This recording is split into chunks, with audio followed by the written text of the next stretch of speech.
বাংলাদেশ সরকার বাংলাদেশের সামরিক সক্ষমতা বাড়ানোর জন্য যথেষ্ট কেনাকাটা করার জন্য আলোচনা চালিয়েছে এবং শেষ পর্যন্ত বাংলাদেশের জন্য সবথেকে জরুরি সমরাস্ত্র ক্রয়ের দ্বারপ্রান্তে দাঁড়িয়ে আছে। যেসব সমরাস্ত্র ক্রয় করতে চাইছে, JF-17 ব্লক 3 24টি, তবে প্রথম ব্যাচে 12টি আসবে আর পরবর্তীতে আসবে 12টি। J-10C 20টি, অনেকটা পাকিস্তানের J-10C চুক্তির মতো। ইউরোফাইটার টাইফুন 16টি, কিন্তু প্রথম ব্যাচে 10টি আসবে, পরে আসবে আরও 6টি। T-129 6টি, সম্ভবত বাড়িয়ে 8টা করা হবে।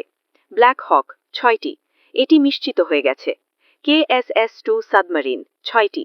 সিগমা ক্লাস করভেট কমপক্ষে 8টি কেনার জন্য আলোচনা চলছে। এর মধ্যে সরাসরি 2টি নেদারল্যান্ডস থেকে কিনা হবে। অ্যান্টি ট্যাঙ্ক ডিভাইস 4210টি, এর মধ্যে 100 থেকে 300টি জ্যাভলিন থাকবে। YLX ও YJ-300 608 কোটি টাকা ব্যয় করে এসব ড্রোন বাংলাদেশে বানানো হবে।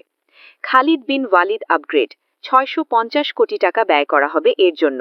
VT-5 44টি, Hisar O+ 1 battery, SY-400 ballistic missile system 2 battery. এখন সবকিছু নির্ভর করছে নির্বাচিত সরকারের উপর।